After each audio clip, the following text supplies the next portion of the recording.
এটা আবার কি মাখা করে ফেললাম, দেখেই জিভে জল চলে আসছে।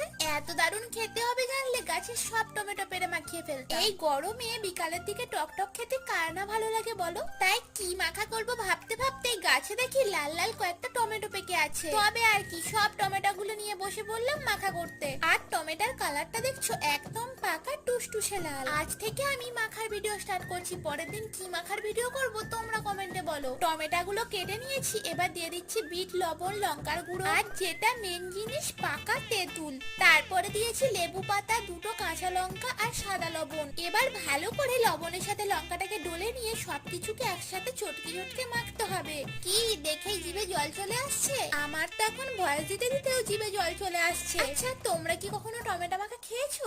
এবার খেয়ে দেখি টমেটো মাখা কেমন হয়েছে। উফ, খেতে এত দারুণ হয়েছে, তোমরা বাড়িতে অবশ্যই একবার বানিও। এত দারুণ লাগবে আঙুল চেটে